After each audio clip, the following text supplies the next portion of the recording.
Assalamualaikum warahmatullahi wabarakatuh. Jadi waktu itu di rumah nih, aku kan ya namanya kampung kan masih sepi, pokoknya nggak kayak sekarang lah, sepi gitu.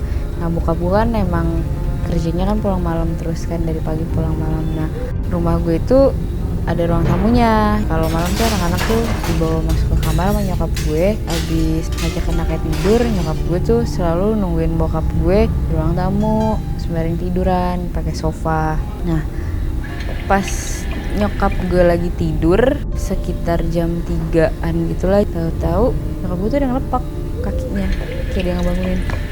Nyokap gue refleks kaget, karena kan gue kan tinggal sama ada tante gue juga kan disitu.